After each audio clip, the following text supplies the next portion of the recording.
Assalamualaikum warahmatullahi wabarakatuh. Kita mulai saja. Alhamdulillahirabbil alamin wa bihi nasta'in ala umuri dunya waddin. Wassalatu wassalamu ala imamil anbiya'i wal mursalin sayyidina wa maulana Muhammadin wa ala alihi wa sahbihi ajmain. Amma ba'd. Nawaitu ta'alluma wa ta'lim wan naf'a wal intifa wa tadhakkur wa tadhkir wal ifadah wal istifadah wal hassa ala tamassuki bi kitabillahi wa sunnati rasulih. Masih tentang sunnah ya, mudah-mudahan bisa segera selesai. Kemudian ijma, kemudian kias. Kemarin kalau tidak salah ujiannya itu 20 ya, 20 Juni kalau tidak salah. Mungkin ada beberapa tambahan supaya kitabnya bisa segera selesai.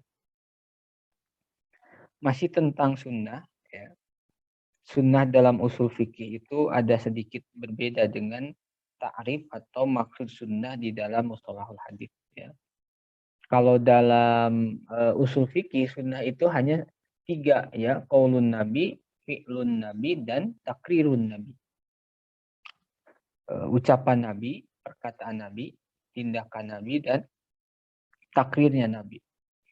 Kalau dalam mustalahul hadis, dalam ilmu hadis itu apapun berita tentang Rasul. Makanya mencakup qaulun nabi, fi'lun nabi, takrirun nabi, dan yang terakhir sifatun nabi.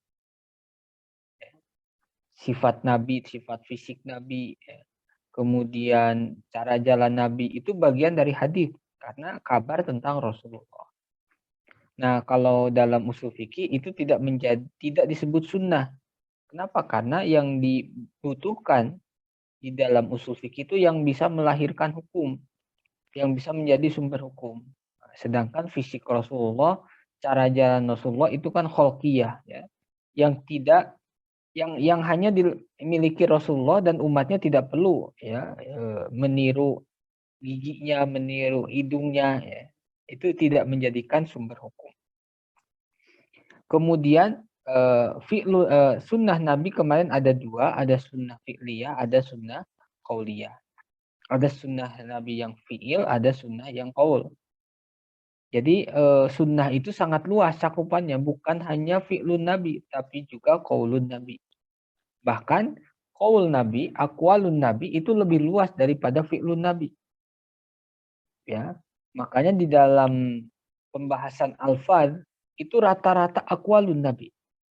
Mutlak, muqayyad, am, khos, amr, nahi. Ya, kemudian mujmal, mubayyan itu rata-rata qaulun Nabi. Ada fi'lun Nabi tapi sedikit. Am itu qaulun Nabi ya. Am, khos itu qaulun Nabi. Nah, sedangkan syariat ini akan terlihat luas, akan luas itu karena keumuman syariat. Ya, makanya agak kurang pas kalau menyempitkan sunnah hanya fi'lun Nabi. Artinya setiap yang dikerjakan Nabi sunnah, yang tidak dikerjakan Nabi tidak sunnah. Itu akan sempit. Kalau melihat usul fikih, ta'rif sunnah dalam usul fikih, sunnah itu fi'lun Nabi dan juga qaulun Nabi, bahkan takrirun Nabi. Artinya apa? Walaupun tidak dikerjakan Nabi, tapi masuk dalam keumuman qaulun Nabi, nah itu masuk atau disebut juga dengan sunnah. Ya, Nabi tidak melakukannya, tetapi Nabi memerintahkannya, atau masuk dalam am yang dikatakan Nabi, itu pun dikatakan sunnah. Ya. Sekarang masuk kepada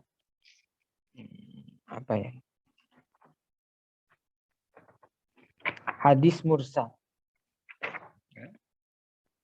Kalau hadis sahih kemarin sudah. Hadis sahih adalah 4 syaratnya, aslinya 5 ya. Jadi dipecah, kalau 5 dalam mustalah hadis biasanya 5. Jadi yang syarat keempat ini dibagi 2. Ada yang rawinya adil dan rawinya dobit. Di sini dijadikan 1. Nah, kemudian ada selanjutnya disebut hadis mursal. Kemarin sudah hadis mursal di dalam terminologi ahlu hadis dengan hadis mursal dalam terminologi usul fikih agak sedikit berbeda. Dalam mustalahul hadis, dalam ilmu hadis, mursal itu tabiin yang merofakkan hadis kepada Rasulullah. Misalnya Sa'id bin Musayyib, qala Rasulullah sallallahu alaihi wasallam. Sa'id Musayyib, ada yang mengatakan Sa'id bin Musayyab itu langsung mengatakan qala Rasulullah. Padahal Sa'id bin Musayyib ini seorang tabi'in. Tabi'in tidak pernah bertemu dengan Rasulullah. Tiba-tiba dalam sebuah hadis diriwayatkan an Sa'id bin Musayyib qol. Itu disebut dengan hadis mursal menurut mustalah hadis. Artinya ketika tabi'in mengatakan qala Rasulullah. Karena idealnya biasanya qala Rasulullah itu sahabat yang bertemu langsung. Nah, ini ada seorang tabi'in, aslinya bukan tabi'in ya. Itu fakta hadisnya saja. Fakta hadisnya ada hadis di mana tabi'in mengatakan qala Rasulullah. Aslinya itu ada perantara ya, cuman fakta hadis yang sampai kepada kita yang ada itu memang tidak menyebutkan wasitoh baina tabi'in wa baina rasul.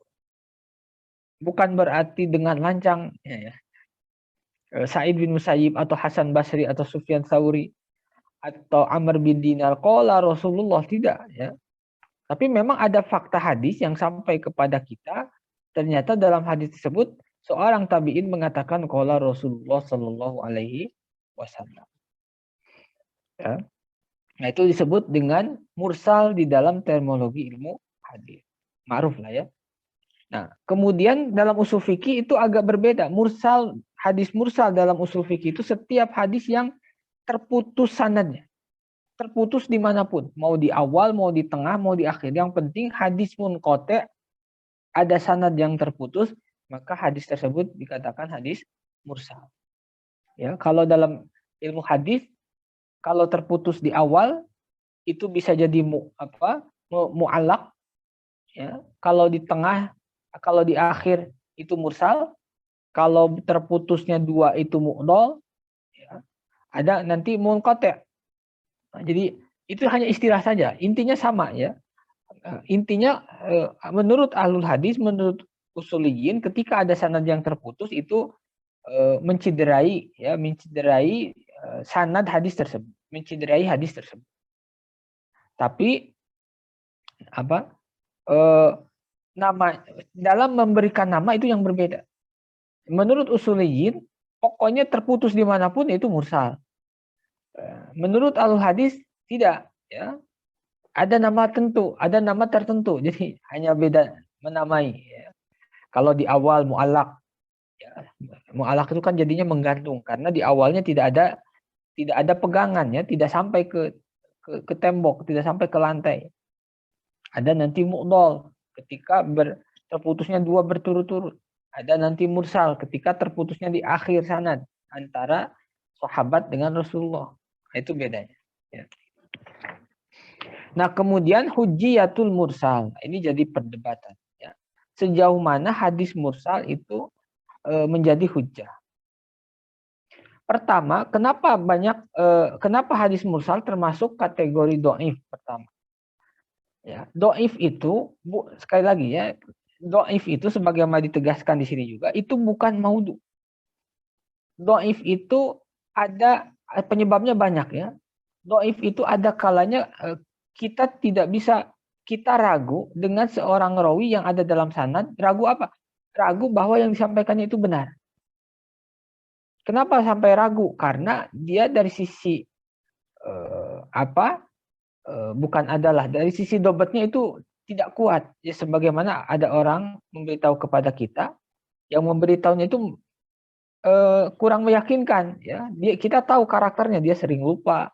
Kalau disuruh sering lupa, ya sering salah misalnya. Nah, itu pun yang dilakukan oleh muhaddits. Ketika ada rawi yang dhaif, itu bukan menolak aslinya, tapi mauquf. Mauquf itu ditunda. Ya, sampai menunggu nanti ada yang menguatkan. Nah, kalau nanti banyak yang mutaba'ah syawahid yang menguatkan, berarti walaupun dia dhaif, dalam berita itu dia benar. dalam hadis itu dia benar. Kenapa? Buktinya yang lain memberitakan yang sama. Ya. Tapi ketika tidak ada yang menguatkan, akhirnya ditunda. Bukan berarti salah ya. Tidak diamalkan, ditunda. Kenapa? Karena ada keraguan atau ada ketakutan berita yang disampaikannya itu tidak benar atau keliru ya, keliru, bukan sengaja berbohong, bukan, tapi keliru. Nah, begitupun dengan hadis mursal. Ketika hadis mursal itu ada yang terputus antara tabi'in dengan Rasulullah, ya, itu akhirnya ditunda.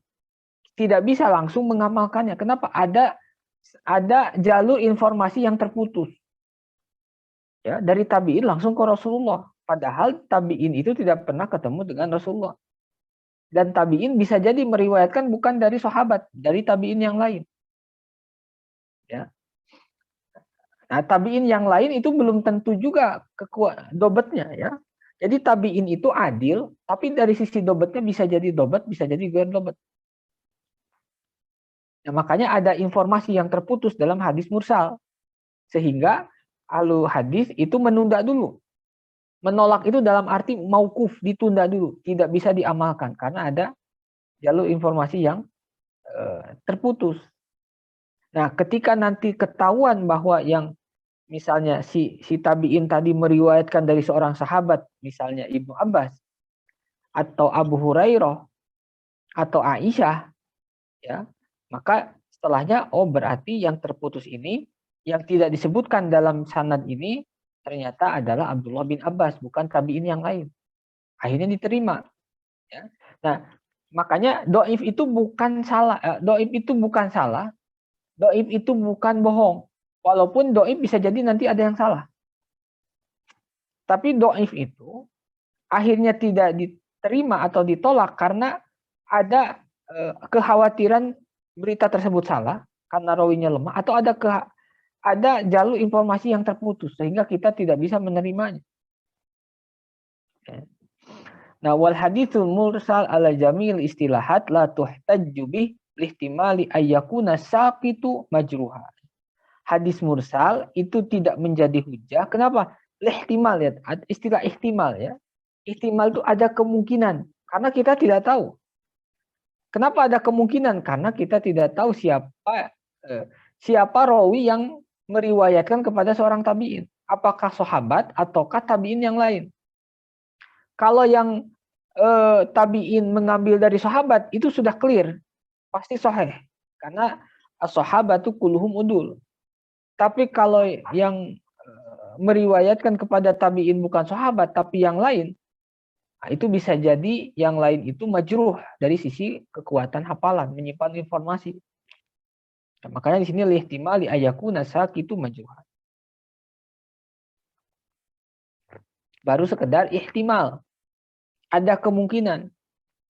Makanya selama tidak diketahui siapa perantaranya, itu biasanya mauquf.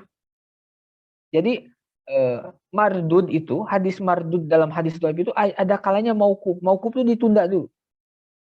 Tidak diamalkan dulu sampai menunggu informasi-informasi lain yang menguatkan hadis tersebut. Ya, sawahita. Misalnya dalam Sahih Bukhari itu banyak hadis mu'allaq. Makanya disebut mu'allaqatul Bukhari. Mu'allaq itu hadis yang terputus sanad dari awal. Jadi Imam Bukhari langsung mengatakan qala Ibnu Umar, qala Umar bin Khattab. Seorang Imam Bukhari mengatakan telah berkata Umar bin Khattab radhiyallahu an. Padahal Imam Bukhari abad ketiga Umar bin Khattab sahabat, tidak pernah ketemu. Lalu dalam Sahih Bukhari itu tidak disebutkan sanad dari Imam Bukhari ke Umar bin Khattab. Itu disebut mu'allaq. Tiba-tiba sanad terakhir saja sahabat. Nah, setelah makanya dalam Bukhari itu ada sekian hadis mu'allaq. Maka disebutnya mu'allaqat. Rata-rata mu'allaqnya Imam Bukhari itu ada di awalul bab. Ya. Di awal-awal bab itu biasanya Imam Bukhari menampilkan hadis-hadis mu'allaq. Baik itu hadis marfu atau kadang hadis mauquf kepada sahabat. Ya. Nah, lalu Imam itu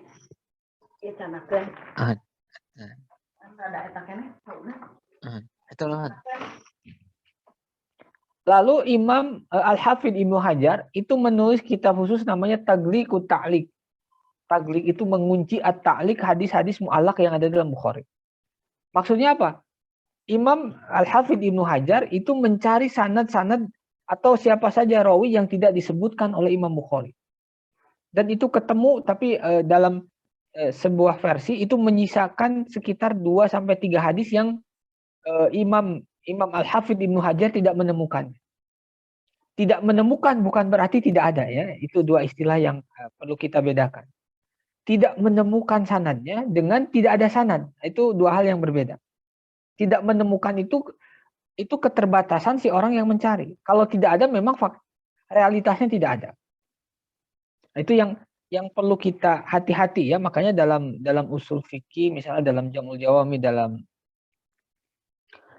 apa namanya, dalam Ghayatul Usul, itu sering ya, la yujadu dalil, laisa adamud dalil, laisa adamad dalil.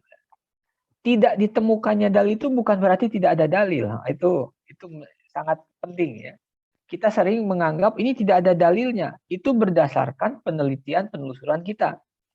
Berdasarkan pemahaman kita. Bisa jadi kita tidak menemukan, orang lain menemukan. Ya, jadi kita tidak menemukan dalil itu bukan berarti tidak ada dalil. Ya memang keterbatasan kita bisa jadi. Makanya la yujadud dalil, laisa adamad dalil. Tidak menemukan dalil bukan berarti tidak ada dalil. Dalilnya ada, kita nyarinya nggak ketemu. Ya misalnya kita berangkat ke satu tempat yang jauh dikasih alamat. Tempatnya itu ada, cuman kita cari-cari nggak ketemu. La yujadul makan, tempatnya tidak ketahuan, tidak ketemu. Itu bukan berarti tempatnya tidak ada. Ya. Nah, itu secara logika itu kan bermasalah ya yang tadi.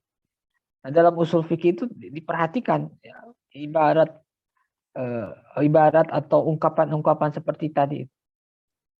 La yujadu dalil laisa adamud dalil. Tidak adanya dalil itu bukan, tidak ditemukannya dalil itu bukan berarti tidak ada. Tidak ditemukan itu bisa jadi ya keterbatasan kita ya. Atau kita mencarinya belum optimal atau alamatnya salah. Akhirnya tidak ketemu.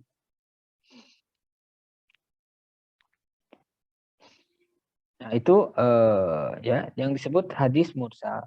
Wa ala istilahil muhaddisin listimali ayakuna sakit ghairu sahabi fa in kana kadzalik fa yuhtamal ayakuna majruhan yang tadi ya. Maka kenapa hadis mursal itu ditolak? Ditolak itu dalam arti tidak diamalkan dulu karena ada ihtimal ya, rawi yang terputus itu yang tidak disebutkan itu rawinya majruh. Sedangkan kita tahu bahwa syarat hadis sahih itu rawinya harus adil dan dhabit. Bagaimana kita mengatakan hadis itu sahih, sedangkan kita tidak mengetahui apakah si rawi itu adil dan dhabit. Jangankan mengetahui karakternya, orangnya saja kita tidak tahu. Lalu bagaimana bisa menghukumi rawi tersebut adil? Kita tidak bisa menghukumi adil, kita pun tidak bisa menghukumi tidak adil. Karena apa? Orangnya tidak ketahuan. Padahal syarat hadis sahih itu ayyaku narawi adlan wa dhabitan. Adil dan dhabit. Wa qad sabata bil istiqra an arba'ata min tabi'in yarwi ba'duhum an ba'd hatta yasila ila sahabi wa huwa katsirun fi sahihain wa ghairihima. Ya. Kenapa kita bisa menyaksikan atau meragukan bahwa rawi yang terputus antara tabi'in dengan Rasulullah itu bermasalah? Karena seringkali tabi'in itu meriwayatkan sesama tabi'in, bukan dari sahabat. Ini tadi sudah disinggung ya. Karena kalau tabi'in langsung meriwayatkan dari sahabat itu sudah nggak ada masalah. Kalau hadis diriwayatkan dari sahabat itu ulama hadis sudah angkat, maksudnya bukan angkat tangan, sudah selesai urusan ya. Tidak perlu dicari lagi. Oh dari sahabat ya sudah. As-sahabah kulluhum udul. Nah masalahnya tabi'in itu seringkali meriwayatkan tidak langsung dari sahabat, ada kala dari tabi'in yang lain. Dan itu banyak kita temukan dalam kitab Sahih Bukhari, dalam Sahihain. Ya, misalnya Abdullah bin Zubair dari Umar bin Khattab. Abdullah bin Zubair sahabat, Umar bin Khattab sahabat. Oh itu sahabat dengan sahabat ya. Misalnya Hasan al-Basri atau Sufyan Tsauri. Sufyan Tsauri itu Kufah ya. Dari A'mash. A'mash itu Sulaiman bin Mihran. Dua-duanya tabi'in, dua-duanya Kufah. Ada kalanya A'mash meriwayatkan dari Sufyan Tsauri ya, sesama tabi'in. Kemudian ada kalanya Sa'id bin Musayyib itu Madinah ya. Itu meriwayatkan dari misalnya dari yang tabi'in yang lain dari Amr bin Dinar. Amr bin Dinar itu Mekah. Itu sering terjadi. Makanya karena itu tabi'in dan tabi'in itu tidak ada jaminan fiqh, berbeda dengan sahabat, ada tabi'in yang fiqh, ada yang tidak. Ya, maka kita masih belum bisa menerima hadis mursal karena ada keterputusan informasi di rawi yang tidak disebutkan. Ya, wa fi sunanin Nasa'i wujida sab'atun minat tabi'in yarwi ba'duhum an ba'd. Tuh, ada ya. Hatta yasila ila sahabi. Di dalam Sunan Nasa'i ada 7 orang tabi'in yang meriwayatkan satu dengan yang lainnya.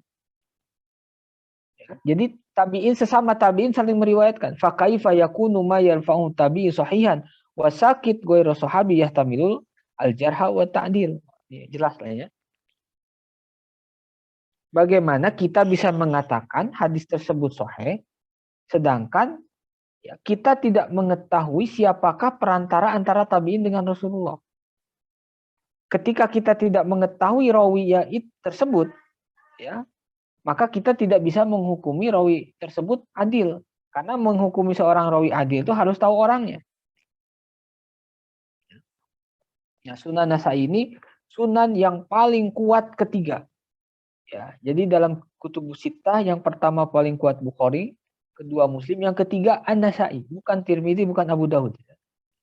Syarat Imam Nasa'i itu sangat ketat. Bahkan banyak yang mengatakan syarat Nasa'i lebih ketat dari Bukhari. Ya, tapi tetap para ulama yang pertama Bukhari, yang kedua Muslim, yang ketiga Nasa'i, yang keempat Abu Daud, yang kelima Tirmidzi. Tirmidzi kelima, yang terakhir Ibnu Majah. Ibnu Majah memang sering kita dengar di sana ada hadis sahih, hasan, dhaif, bahkan sebagian mengatakan hadis maudhu, bukan maudhu apa? Matruk atau mungkar gitu ya. Yang derajatnya sangat parah, sangat rendah. Walidzalika radda Syafi'i al-mursal wa tabau alai jamaahiru ahli hadis. Ya, jadi hadis mursal itu hukum asalnya tidak menjadi hujjah bagi para ulama. Kenapa? Karena tidak memenuhi satu hadis dikatakan sahih. Apa syarat hadis sahih itu? Rawinya adil dan dobit. Ketika hadis mursal ada satu rawi yang tidak kita ketahui. Bagaimana kita mengatakan rawi yang tidak ketahui sebagai dhaif, ya, ataukah thiqah ataukah tidak? Ya. Jadi ketika kita mengetahui sebab dhaif, kita tidak akan mudah menuduh satu hadis itu maudhu. Maudhu itu hadis yang bohong, yang dibuat-buat. Kalau mursal itu kita tunda. Ya, kita tidak bisa meyakini itu sahih atau tidak. Kita menundanya saja karena ada informasi yang terputus. Ketika ada jalur lain yang menguatkan, maka hadis mursal makmulun diamalkan. Makanya nanti Imam Syafi'i ada 7 syarat bisa mengamalkan hadis mursal. Kalau kita lihat ke-7 syarat itu semuanya dalam rangka menguatkan hadis mursal. Ini saking detailnya para ulama kita. Misalnya apa? Misalnya hadis mursal bisa diterima ketika sesuai atau sama dengan pendapat salah seorang sahabat. Misalnya kandungan hadis mursal itu sama dengan pendapat atau apa yang disampaikan oleh seorang sahabat. Maka hadis mursal bisa diamalkan. Atau hadis mursal sama dengan fatwa alim. Fatwa alim pada zaman Imam Syafi'i ke belakang tentu ya. Jadi ada fatwa seorang alim besar dari kalangan tabi'in ataupun tabi'in, itu kandungannya sama dengan kandungan hadis mursal. Maka menurut Imam Syafi'i itu pun bisa hadis mursal bisa diamalkan. Nah, korinah tadi itu menunjukkan apa? Bahwa walaupun ada informasi sanad yang terputus, tapi karena dikuatkan oleh sahabat, dikuatkan oleh seorang alim, itu menandakan bahwa kandungannya itu memang benar. Ya, bahwa kandungannya itu benar, bahwa eh, apa? Bahwa rawi yang terputus yang tidak disebutkan itu, kalau sahabat sudah jelas pasti benar, kalaupun tabiin, tabiin ketika meriwayatkannya pun benar. Karena apa? Kandungannya sama dengan isi fatwa atau perkataan sahabat yang lain. Nah, hadza ingkana sakit ghairu sahabi. Hal ini pun kalau memang ya ditolak itu kalau memang yang gugurnya yang tidak disebutkan dalam hadis itu selain sahabat. Fa in kana sahabiyan fayakunu hujjatan li annal asla fi sahaba jami'an annahum udul. Wa kadzalika in kana mursal sahabi li annahu ghaliban la yarwi ila an sahabi. Ya. Jadi hadis mursal itu ya kenapa ditolak? Karena ada informasi rawi yang tidak kita ketahui. Ya, karena bisa jadi tabiin. Tabiin itu ada yang thiqah, ada yang tidak. Tapi kalau kita sudah tahu bahwa tabiin ini tidak pernah meriwayatkan kecuali dari sahabat, itu urusan selesai. Karena kalau itu sudah dari sahabat ya sudah, sahabat udul. Contohnya siapa? Mursal Sa'id bin Musayyib. Ya, ada yang mengatakan Sa'id bin Musayyib, ada yang mengatakan Sa'id bin Musayyab. Dua-duanya boleh ya. Banyak ulama mengatakan Sa'id bin Musayyib, Sa'id bin Musayyib. Nah, Sa'id bin Musayyib ini seorang tabi'in. Ini Asharul, jadi salah seorang rawi, satu dari 7 rawi yang terkenal yang meriwayatkan dari Aisyah. Jadi kalau kita lihat ada 10 sahabat al-mukthirina minar riwayat, ada 10 sahabat yang banyak meriwayatkan hadis. Yang pertama Abu Hurairah. Nah, setiap sahabat itu punya rawi-rawi yang paling terkenal, yang paling paling mencolok. Abu Hurairah punya 7, kemudian Abdullah bin Umar punya 3, Sayyidah Aisyah punya 7. Sa'id bin Musayyib ini termasuk rawi yang banyak meriwayatkan dari Sayyidah Aisyah. Ya. Sebentar ya, saya lihat dulu.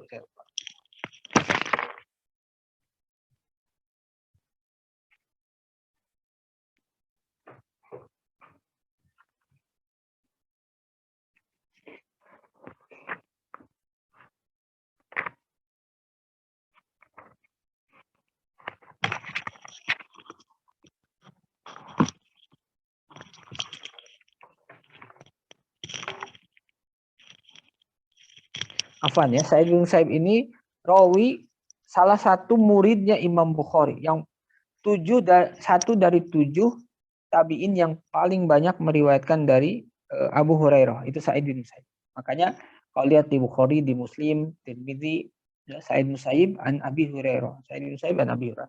Tapi tentu bukan hanya dari Abu Hurairah saja, ya. Tapi yang banyak meriwayatkan dari Abu Hurairah itu salah satunya Sa'id bin Musayyib. Nah, makanya marosil Sa'id bin Musayyib ini ada kelebihannya, ada keistimewaan dibanding hadis-hadis mursal yang lain. Wa ma dzakarnahu min raddil mursal innama huwa fi marosil ghairi Sa'id bin Musayyib wa amma marosil Sa'id fa inna hujjah yurajjah biha.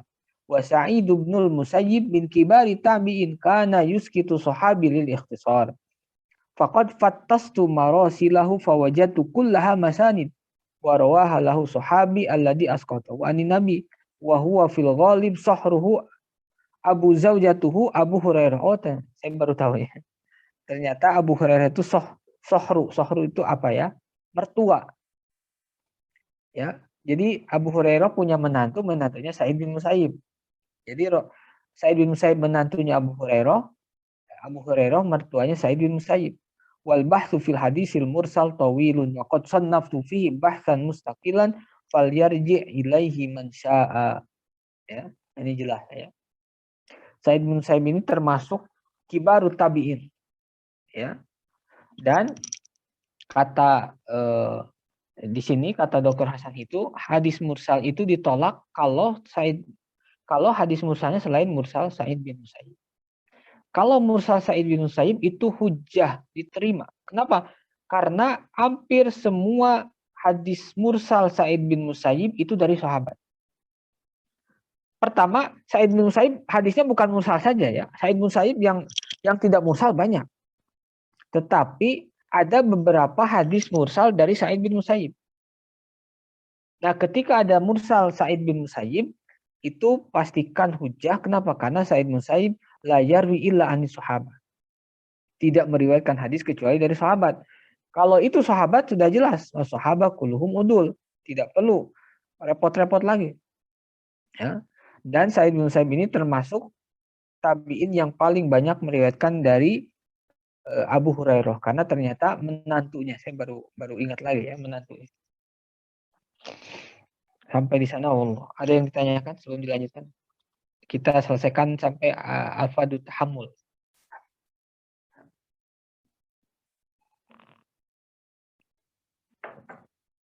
Silahkan kalau ada yang.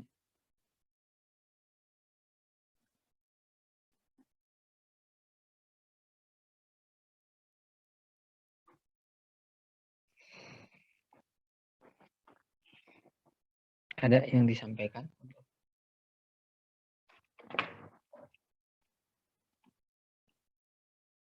Atau yang kurang dipahami sebelah mana?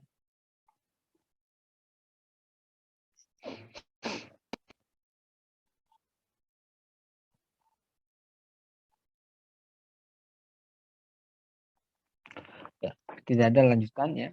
Sekarang hadis mu'an'an. Di sini memang lebih simpel lagi ya pembahasan hadis mursal mu'an'an. Pembagiannya pun tidak mengikuti tidak secara detail. Memang karena ini ya, karena memang mukhtasar. Ada kategori hadis itu, jenis hadis namanya hadis mu'an'an. Ada nanti nama lain hadis mu'annan. Ya, jadi ada mu'an'an, ada mu'annan. Hadis mu'an'an itu apa? Al-an'anatu fil hadis. Yang disebut an'anah fil hadis. Ayyakula rawi an fulan fayarwi bilafdi an. Ya, seorang rawi mengatakan dari fulan fayarwi bilafdi an. Ya, la bilafdi haddatsani au sami'tu au ma fi ma'nahu min alfadi tahammul allati tadullu ala sima. Hadis mu'an'an itu hadis yang dalam fakta hadisnya itu diriwayatkan menggunakan an.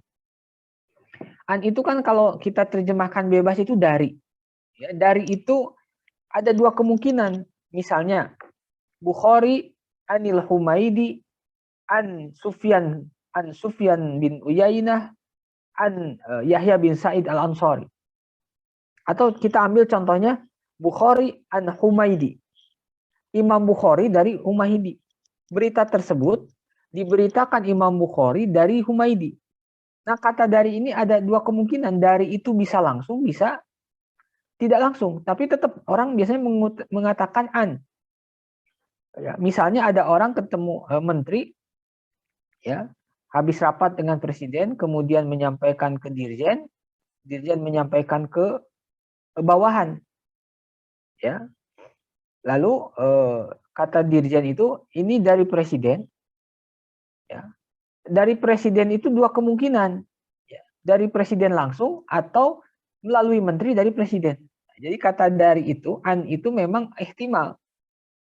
Ihtimal dia langsung dari presiden, ihtimal melalui menteri. Tapi tetap ini keputusan dari presiden. Ya. Nah, dalam hadis pun ketika ada kataan, itu ihtimal. Ihtimal langsung meriwayatkan dari rawi di atasnya atau ada perantara. Nah, beda, makanya disebut hadisnya mu'an'an. Kenapa? Dalam fakta hadisnya menggunakan an. Tapi kalau ketika ijazahnya tidak ya, misalnya Imam Humaidi meriwayatkan kepada Imam Bukhari, tidak an, tidak ya. Itu an itu fakta dalam hadisnya. Kalau dalam prakteknya itu bisa dengan sama, bisa dengan ijazah, ya bisa dengan apa lagi ijazah sama munawalah, ya, kiroah itu nggak ada an itu sigotul ada. An itu cuman yang ada di dalam redaksi hadisnya. Ya. Nah, ada nanti mu'annan. Mu'annan itu ketika annahu qol, anna Misalnya Bukhari annal Humaidi yaqul, ya. Kemudian Humaidi anna Yahya bin Sa'id al-Ansari yaqul, anna. Ya. Nah, kalau menggunakan anna itu disebut mu'annan, kalau menggunakan an disebut mu'an'an. Makanya di sini menggunakan an la bilafdi haddatsani au sami'tu, tidak menggunakan haddatsani au sami'tu. Kalau haddatsani atau sami'tu itu kita dengan mudah menangkap menangkap apa yang terjadi. Haddatsani sami itu sigotu sama dan sigotu kiroah. Jadi mendengar langsung dengan membaca langsung. Kalau haddatsani itu biasanya membaca. Ya, saya agak sering ketukar ini ya antara haddatsani dengan sami itu. Ada yang bisa meluruskan? Yang satunya kiroah, yang satunya sama. Nah, saya sering ketukar haddatsani dengan sami. Ya, nanti kita cek lagi ya. Kemungkinan sami itu mendengar, jadi seorang syekhnya membaca atau orang lain yang membaca di depan seorang syekh, yang lain mendengarkan, nah itu sami itu. Ada haddatsani itu membaca langsung, nah yang membacanya itu mengatakan haddatsan. Kalau itu jelas, itu tidak ada perantara ketika menggunakan haddatsan. Tapi ketika menggunakan an, itu ihtimal. Begitupun mu'annan. Begitupun kola. Ya, kan sering ada kola. Misalnya Imam Bukhari langsung mengatakan kola Abdullah bin Umar. Telah berkata Abdullah bin Umar. Ya. Atau kita pun sering mengatakan gini ya. Seperti tadi Dirjen. Kata presiden bahwa BUMN, kata presiden itu bisa jadi dia langsung dari presiden, bisa jadi dari menteri. Ya. Atau menteri pun ketika kata presiden bisa jadi menteri dari presiden, menteri dari Menko, ya, bisa jadi ya. Menko, menteri koordinasi. Jadi kata kola atau dari itu ada kemungkinan langsung, kemungkinan tidak langsung. Kalau tidak langsung berarti tidak nyambung. Wal hadisul mu'an'an hujjah, ya. Idza lam yakun al mu'an'in mudallisan litisali sanadihi fi dhahir ala tafsilin fil maudu yutlabu fil mutawwalat wa mustalahil hadis. Ya. Nah, hadis mu'an'an itu secara dhahirnya diterima, hujjah. Bahkan kalau kita lihat kitab hadis banyak didominasi menggunakan kata an. Dalam Sahih Bukhari, Muslim, Tirmidzi, Nasa'i. An. Ya. Rata-rata menggunakan an. Sangat sedikit ya yang menggunakan banyak ya, bukan sangat sedikit, banyak. Tapi an pun banyak. Saya perbandingannya wallahu alam itu perlu ini ya. Saya tidak bisa mengatakan an lebih banyak, tapi banyak. Antum tinggal lihat Sahih Bukhari, Sahih Muslim, Kutubus Sittah belum yang lain, itu banyak menggunakan an. Bahkan dalam satu jalur itu ada yang sami itu, ada yang an, nanti ada yang haddatsani, ya. Jadi variatif. Nah, kalau an, maka di sini kalaupun hadis disampaikan redaksinya dengan menggunakan an, itu tetap hujjah. Selama yang meriwayatkan menggunakan itu bukan seorang mudallis. Ini panjang lagi ya pembahasan mudallis. Kalau mudallis, maka kita tidak bisa menerima begitu saja kecuali kita mendapati dalam sanad lain dia meriwayatkan menggunakan sami'tu atau haddatsani. Ya. Itu hadis mu'an'an. Jadi hadis mu'an'an itu secara dohir hujjah ditisol di sanadihi fil dohir karena secara dohir sanadnya terhubung. Ya. Kemudian syaratnya juga hadis mu'an'an diterima itu ketika mu'an'innya guer mudallis. Mu'an'in itu rawi yang menggunakan kataan. Kemudian alfadut tahammul wal ada. Lafad tahammul wal ada dan tahammul itu mendengar, tahammul itu mendapat ijazah, tahammul itu kan membawa. Apa yang dibawa? Riwayat. Ya, misalnya ya, Imam Al-Humaidi itu mendengarkan hadis dari Sufyan bin Uyainah. Setelah dia mendengarkan hadis, lalu diijazahkan, maka dia itu tahamul hadis dari siapa tadi? Dari Sufyan bin Uyainah. Tahamul itu membawa hadis. Misalnya Yahya Al-Ansari membawa hadis dari Ibrahim At-Taimi. Itu tahamul. Ya, nanti ada cara-cara tahamul, ada 8 cara tahamul. Bagaimana orang bisa mendapatkan hadis, bagaimana orang bisa tahamul hadis, ya, bisa dengan kiroah, dia membaca, ya, kemudian di depan seorang syekh, yang lainnya mendengarkan. Ya, yang membaca disebutnya kiroah, maka nanti ketika dia ada menyampaikan kembali menggunakan haddatsani, yang mendengarkan dia sama, maka ketika menceritakan itu sami itu, ya. Jadi nanti ada, tapi tidak cukup itu ya, ada kiroah, ada sama, ada ijazah, ada munawalah, ada wasiyah, ada 8, ada ilam dan sebagainya. Wa in qara'ahu ala syekh fayaqulu akhbaroni. Nah, kalau si rawi yang membaca di depan seorang syekh, misalnya Imam Bukhari membaca di depan Imam Humaidi, Abdullah bin Zubair. Ya. Salah satu guru Imam Bukhari yang banyak dikutip dalam Sahih Bukhari, Al-Humaidi. Namanya Abdullah bin Zubair. Ya. Ketika Imam Bukhari membaca hadis tersebut di depan Al-Humaidi, maka nanti Imam Bukhari mengatakan akhbaroni.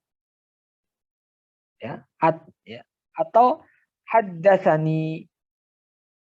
Ya. Oh, enggak akhbaroni ya, akhbaroni afwan. Akhbaroni. Tidak mengatakan haddatsani li'annahu lam yuhadditsu. Ya. Jadi kalau Imam Bukhari yang baca, nanti ketika Imam Bukhari menyampaikan akhbaroni. Ketika Imam Bukhari yang mendengar, syekhnya yang baca, maka sami itu atau haddatsan. Ya. Aslinya ya itu nggak ada masalah, haddatsani akhbaroni itu dalam kalaupun tertukar ya bagusnya jangan ya. Tapi tidak mempengaruhi derajat hadis karena dua-duanya kuat. Beda dengan nanti ijazah, beda dengan munawah itu berpengaruh ya. Kalau antara kiroah dengan sama itu derajatnya ulama bahkan berbeda pendapat. Ada yang mengatakan kiroah lebih kuat, ada yang mengatakan sama lebih kuat. Jadi dua-duanya memang kuat. Kalaupun tertukar itu tidak berpengaruh besar. Tapi tetap diusahakan jangan ya. Nah, kecuali kalau berbeda dengan ijazah munawalah ketika tertukar itu bisa mempengaruhi kualitas hadis. Wa minhum man ajaza haddatsani. Ya. Qala al-Mahalli, ini Mahalli ya, Imam Mahalli dalam mazhab Syafi'i, wa alaihi urfu ahli hadis li anna al-qasda al-ilam bi riwayah an syekh. Wa in ajazahu syekh min ghairi qira'atin ya fa inna yaqulu ajazani ya au akhbaroni ijazatan.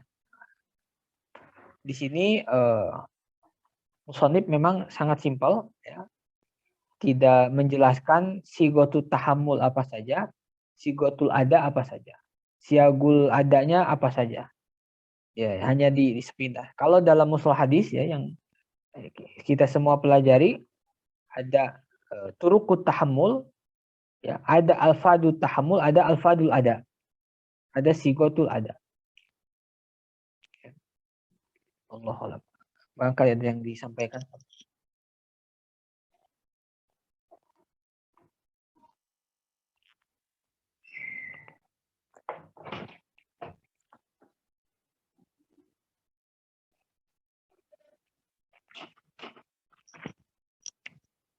Silahkan.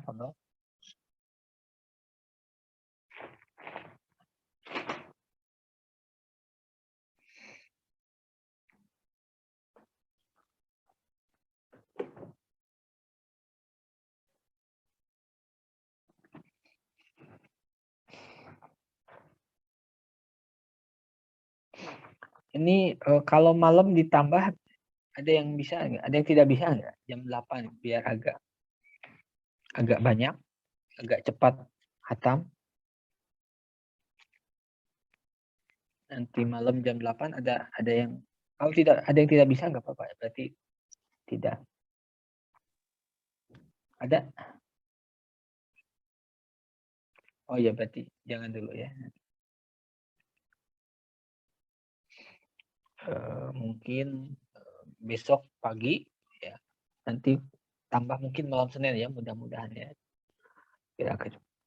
Kita baca dikit dulu ijma. Al-babur rabi'. Bab yang keempat itu fil ijma, tentang ijma ya. Ijma itu ada secara bahasa, ada secara istilah ya. Itu dalam banyak hal ya seperti itu. Kalau secara bahasa lugot itu memang bawaan asalnya memang setiap lafaz itu berangkat dari lugoh ya. Makanya ada hakikoh lugawiyah, nanti ada hakikoh urfiyah dan sebagainya. Ijma secara bahasa itu ada dua pengertian. Yang pertama al-azm, yang kedua ittifaq. Azm itu artinya apa ya? Keinginan kuat ya, azm. Jadi ijma itu ada kalanya secara bahasa ya, itu bermakna azm, i'zimu alaih. Berazamlah kalian alaihi, atasnya. Ya, berkeinginan kuat. Makanya dalam usul fikih ada disebut istilah rukhsah dan azimah. Azimah itu ketika mengerjakan sesuai dengan prosedur awal. Zuhur 4 rakaat ya. Kalau rukhsah mengambil yang ringan. Zuhur dikosor jadi 2, dijama takdim, dijama takhir. Itu azimah dan rukhsah. Nah, ada kalanya ijma itu ittifaq, kesepakatan. Ini yang lebih dekat dengan ijma istilah. Ya. Jadi istilah itu diambil titik tolaknya dari lugoh, tetapi tidak boleh berbeda sama sekali dengan lugoh.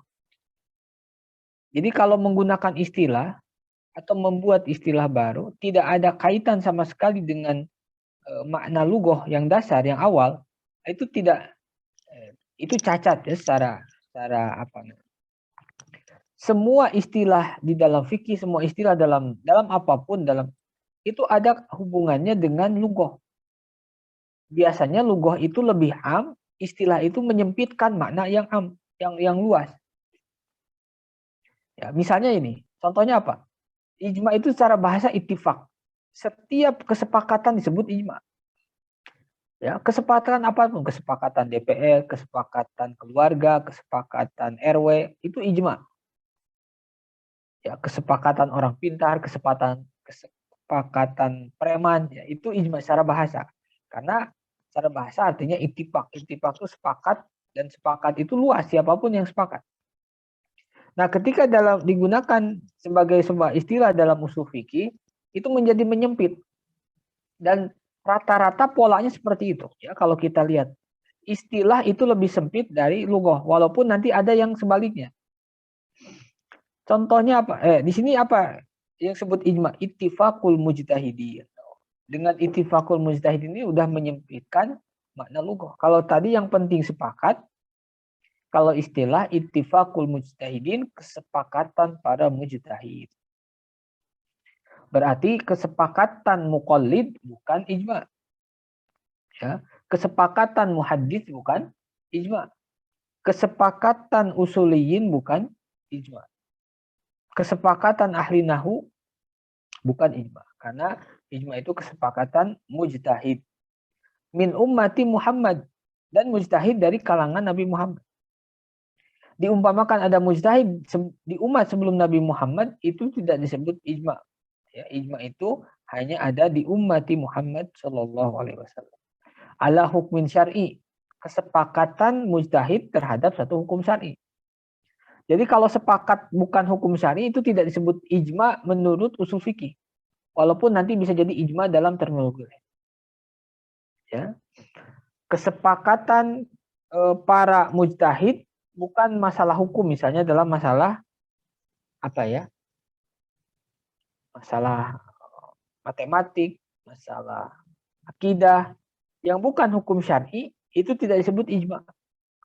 Karena ijma dalam istilah usul fikih itu ijmanya mujtahid dalam suatu hukum.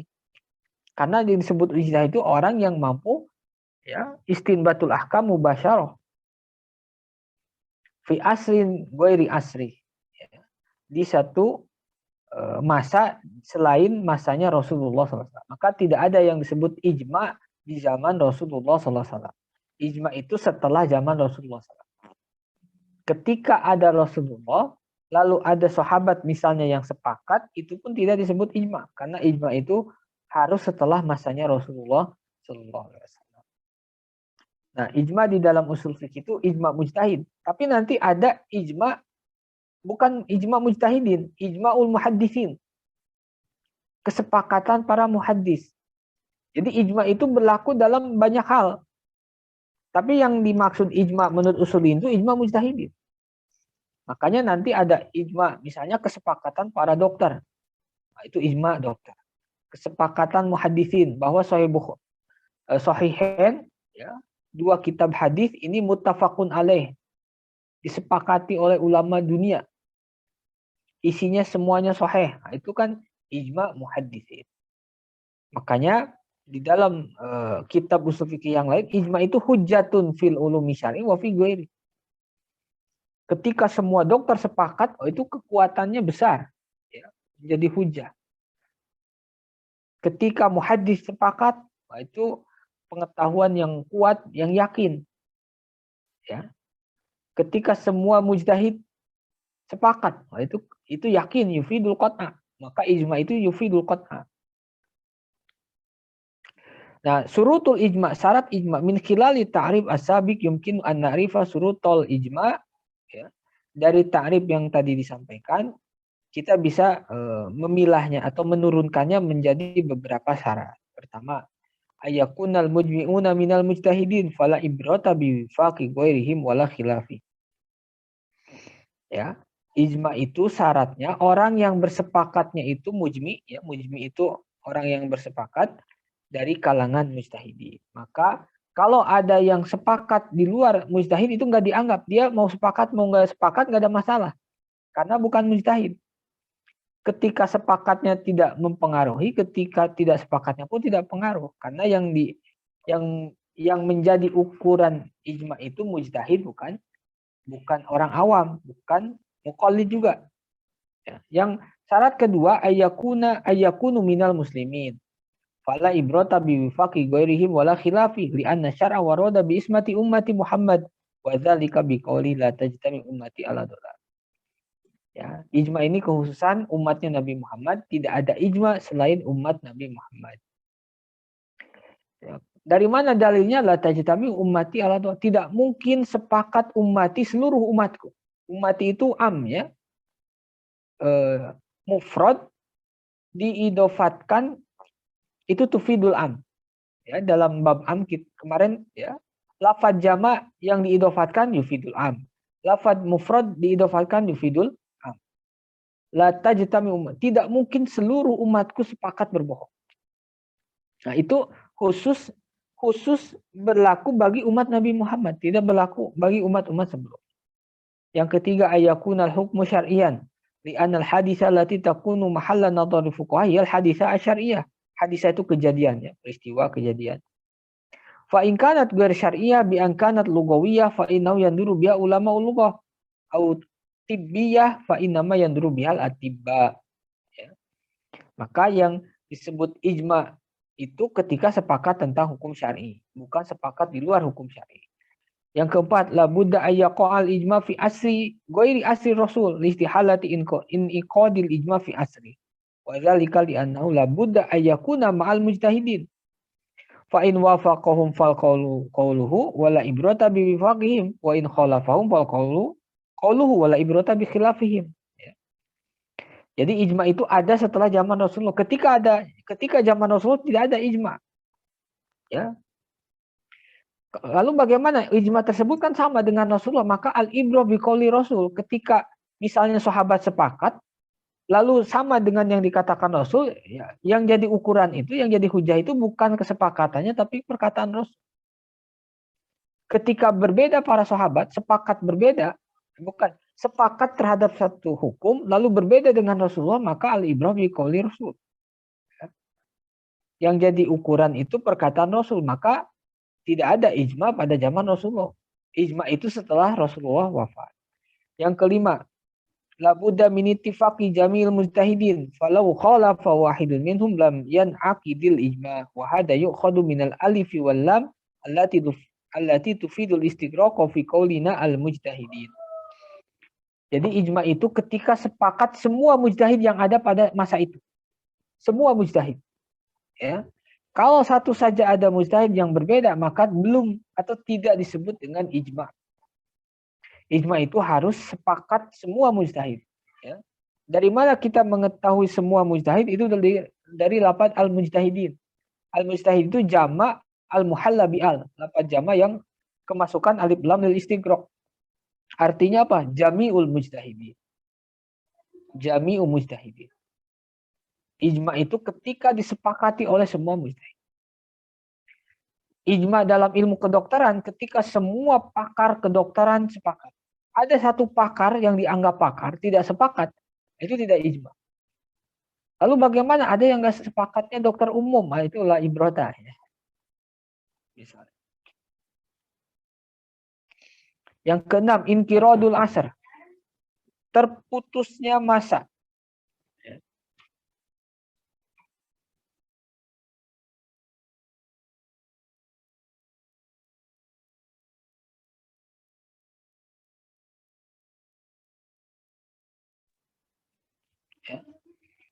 Jadi terputusnya masa. Wahada syartu mukhtalafi wal jumhurul a'dha minal usulin ala adam istiratihi. Wa nani bi annahu hal yustaratu ayyamuta jami'ul mujtahidin hatta yasiru ijma hujjatan lihtimali ayyaji ahduhum amma ajma'u alaihi. Ya. Nah, syarat yang keenam itu ini syarat yang ulama berbeda pendapat. Ya. Apakah ijma itu disyaratkan semua mujtahidinnya sudah meninggal baru ijma itu dianggap hujjah? Ataukah tidak harus menunggu semuanya meninggal? Kenapa harus menunggu semuanya meninggal? Karena selama hidup itu bisa jadi namanya manusia itu merevisi pendapat yang sebelumnya. Ketika sebelumnya berpendapat A, itu sepakat sama dengan semua mujtahid yang ada ketika itu. Lalu sebelum meninggal atau setelahnya, setelah 1 tahun atau beberapa bulan, meralat pendapatnya. Nah, makanya sebagian ulama menyaratkan ijma itu hujah kalau semua yang pernah berijtihad itu sudah meninggal. Karena apa? Karena terbukti tidak ada yang meralat, ya, berarti sepakat dengan pendapat itu. Tapi ketika masih hidup, itu ada kemungkinan salah satu mujtahid meralat. Ya. Nah, tapi itu syarat yang sebagian ulama, rata-rata ulama jumhur tidak menyaratkan hal itu. Yang penting mujtahid pernah bersepakat dalam satu permasalahan, itu sudah dikatakan ijma, walaupun nanti setelah itu ada 1-2 ulama yang misalnya meralat atau merevisi pendapatnya. Karena apa? Ijtihad yang ketika menjadi ijma dengan ijtihad setelahnya yang meralat dari ijma, ya, itu kita tidak bisa mengetahui mana yang benar. Bukan berarti ketika merevisi menjadi lebih benar, belum tentu. Dua-duanya ijtihad. Cuman ijtihad yang pertama ternyata sama dengan ulama yang lain, ijtihad kedua berbeda. Ya. Wallahu a'lam bishawab. Ada yang tanyakan?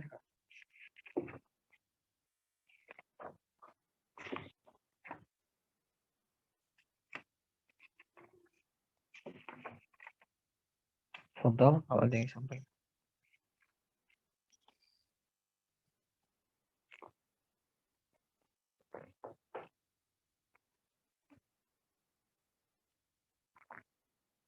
Tidak ada?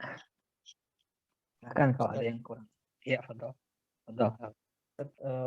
Boleh disebutkan nggak sekalian tadi yang syarat mengamalkan hadis mursal menurut Imam Syafi'i? Tadi kan antum sebutkan 2 dari 6. 7 ya, 7. Iya. Itu perlu dilihat lagi kitabnya ya, saya nggak sepintas. Tapi bisa itu gampang aslinya ditemukan ya. Punya Taisir Mustalah Hadis nggak? Mahmud Tohan. Ada nggak? Dulu punya. Atau di PDF-nya saja, PDF download Taisir Mustalahil Hadis Mahmud Tohan pas hadis mursal itu insya Allah ada 7 ya, ada 7. Itu ma'ruf lah ya, ma'ruf. Insya Allah mungkin saya nggak tahu yang di Syekh Utsaimin itu ada nggak ya, ada nggak? Saya belum ngecek. Yang sudah lewat belum hadis mursal di Mustalah Hadis? Sudah. Ada nggak di sana? Saya belum tahu yang Syekh Utsaimin itu ada atau tidak. Nah, kalau misalnya di sana tidak disebutkan, di Taisir Mustalah Hadis itu ada ya. 7 syarat kalau tidak salah. Ya. Syaratnya itu kalau yang setahu saya ya, yang saya ingat, ada hadis mursal lain yang meriwayatkan sama. Maksudnya ada jalur lain yang isinya sama dengan hadis mursal walaupun sama-sama mursal. Jadi ada 2 mursal, riwayatnya sama, isinya sama. Ya. Nah, itu sudah cukup menguatkan hadis mursal yang pertama. Yang kedua itu ketika sama dengan sama dengan fatwa seorang alim zaman itu, berarti di kalangan salaf ya, Imam Syafi'i kan abad 2. Yang ketiga sama dengan salah satu qaul sahabi. Berarti tadi berapa? 3 ya. Ada 7. Sebentar, barangkali.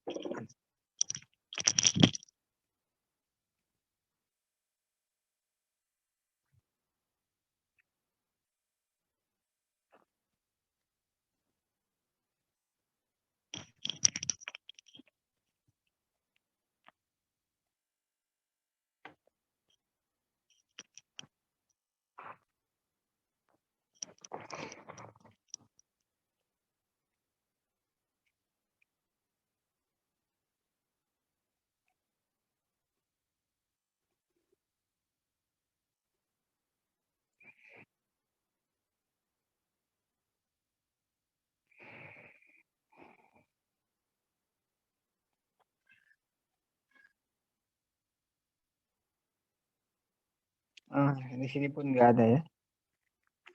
Ada 7 ya, nanti bisa dicek saja.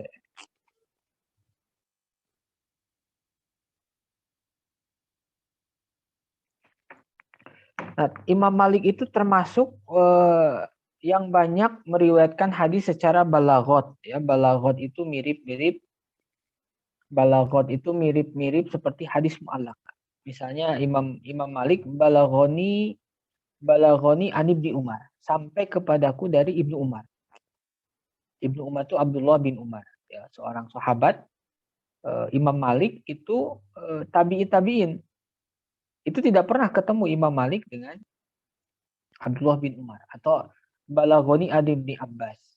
Nah, itu banyak ya, tetapi banyak yang mengatakan balaghot Imam Malik itu ya sahih. Ya. Nah, itu istilah dalam Muwatta itu disebutnya balaghoni ya, maka disebutnya balaghot. Balaghot itu hadis-hadis yang diriwayatkan oleh Imam Malik menggunakan balaghoni. Balaghoni itu telah sampai kepadaku dari Ibnu Abbas. Ya. Nah, itu sampai kepadaku itu bisa jadi aslinya ada sanadnya, cuman di dalam Muwatta tidak disebutkan. Ya. Jadi hadis yang tidak disebutkan sanad atau yang terputus sanad itu bukan otomatis tidak ada rawinya. Cuman dalam fakta hadis yang sampai memang tidak ada. Bisa jadi ada tapi tidak tercantumkan. Ya. Makanya siapa tadi itu Al-Hafidh Ibnu Hajar Asqalani itu mencari sanad hadis-hadis mu'allaq yang ada di dalam Sahih Bukhari. Akhirnya beliau menemukan mu'allaqat Imam Bukhari semuanya musnadah, ada sanadnya, semuanya muttasil tersambung. Cuman memang Imam Bukhari ketika menampilkan dalam Sahih Bukhari dalam awal bab itu secara mu'allaq ya. Langsung an Umar bin Khattab, an Abi Bakrin. Termasuk istilah la aslalah. Ini yang kalau menurut saya agak ini ya. Banyak mengatakan la aslalah itu dianggapnya doif. Ketika ada ulama muhaddisin la aslalah, itu ya udah itu doif, bukan doif, maudhu bahkan ya. Anggapan la aslalah itu maudhu karena tidak ada asalnya. Nah, ini penting ya kita memahami istilah la aslalah di kalangan muhaddisin. Itu ada 3 makna. La aslalah itu ada yang maudhu, la aslalah menurut mutaakhirin itu tidak ada asal sanad yang sahih. Jadi sanadnya ada, tetapi la aslalah itu tidak ada yang asal yang sahih. Artinya yang ada yang doif. Nah, itu jadi itu nanti imbas hukumnya bisa berbeda ya. Ketika la aslalah tidak ada sanadnya, la aslalah tidak ada sanadnya berarti doifnya kuat ya, bisa jadi maudhu. Tapi la aslalah tidak ada la aslah sahih, tidak ada asal yang sahih, berarti yang ada yang doif. Nah itu bisa jadi diamalkan dalam bab-bab tertentu sebagaimana hadis doif yang lain. Ya. Karena ada kecenderungan sekarang sebagian kita itu la aslalah tanpa memeriksa terlebih dahulu apakah itu dikatakan oleh seorang ulama mutaqaddimin atau mutaakhirin. Ya. Allah.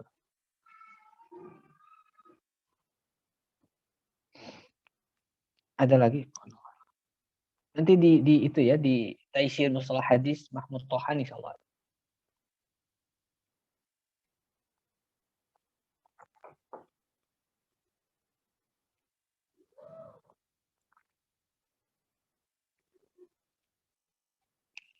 Atau tadi Dr. Hasan itu tadi ya, beliau menyinggung, beliau pun menulis risalah khusus tentang hadis mursal. Itu bisa dicek.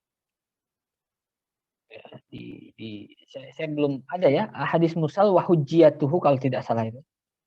Nama kitabnya itu. Karangan Dr. Hasan itu.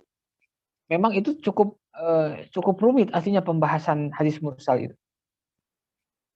Ada yang mengatakan hadis mursal itu doib menurut semua muhaddis. Ada yang mengatakan ulama ini menerimanya. Misalnya Imam Malik, Imam Ahmad itu dianggap menerima hadis mursal. Ya. Kalau Imam Syafi'i menolak kecuali syarat yang 7. Makanya itu agak ini ya, agak pembahasannya agak lumayan panjang. Makanya sering ulama menuliskan khusus hadis mursal dalam karya tersendiri.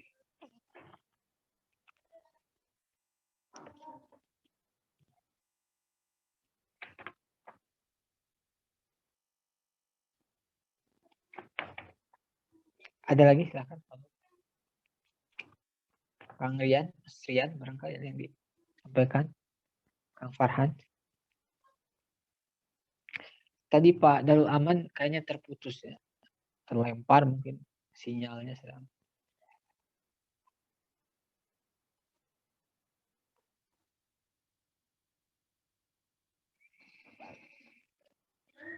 Kalau yang di sekitar Jawa Barat itu ada ini ya, ada Sabtu depan tuh ada seminar makosid di Hotel Horizon tuh gratis ya, yang ngadain dari Persis kayaknya, dari Persis ngadain mendatangkan salah satu apa ya pegiat makosid di Mesir itu Wasfi Abu Asyur. Itu langsung dari Mesir. Nah kalau yang dekat atau yang jauh kalau mau berniat silahkan daftar, itu gratis ya. Gratis, 3 pembicara, yang satunya dari Mesir. Itu Wasfi Abu Asyur. Ya, yang pembicara utamanya itu dari. Cuma nanti full bahasa Arab ya kalau di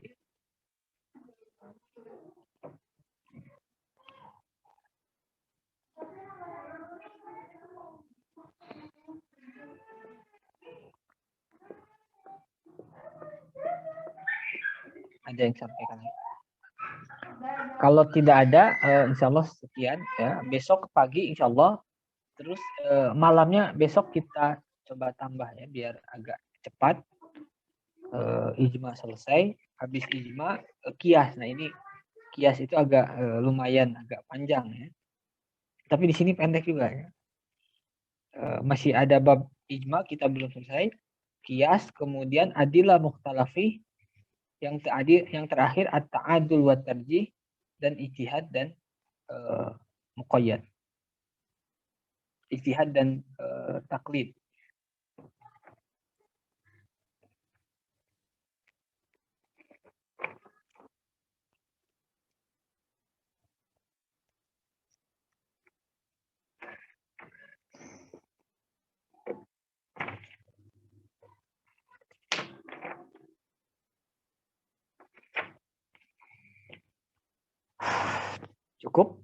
paham. Ya, kalau tidak ada cukupkan sekian. Wallahu a'lam bishawab. Assalamualaikum warahmatullahi wabarakatuh.